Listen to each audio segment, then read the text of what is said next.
அதிமுக ஆட்சியில் அம்மா உணவகம் முதலமைச்சருடைய நேரடி கட்டுப்பாட்டிலே இருக்கும், நேரடி பார்வையிலே இருக்கும். அதே போல கட்டிட தொழிலாளர்கள் அந்த பணியில் ஈடுபட்டுக்கின்ற பொழுது தவறி விழுந்து இறந்தால் அந்த குடும்பத்திற்கு 25 லட்சம் ரூபாய் நிவாரணம் வழங்கப்படும். இன்றைய தினம் அனைத்து இந்திய அண்ணா திராவிட முன்னேற்ற கழகம் தேசிய ஜனநாயக கூட்டணி பிரம்மாண்டமான கூட்டணியை அமைத்திருக்கிறது. மக்களிடத்திலே மிகப்பெரிய வரவேற்புள்ள கூட்டணி நம்முடைய கூட்டணி. நம்முடைய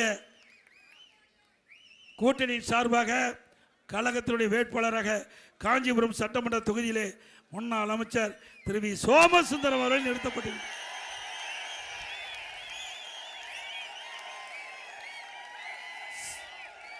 ஸ்ரீபெரும்பூர் சட்டமன்ற தொகுதியில் முன்னாள் எம்எல்ஏ திரு கே பழனி அவர்களை நிறுத்தப்பட்டிருக்கிறார்.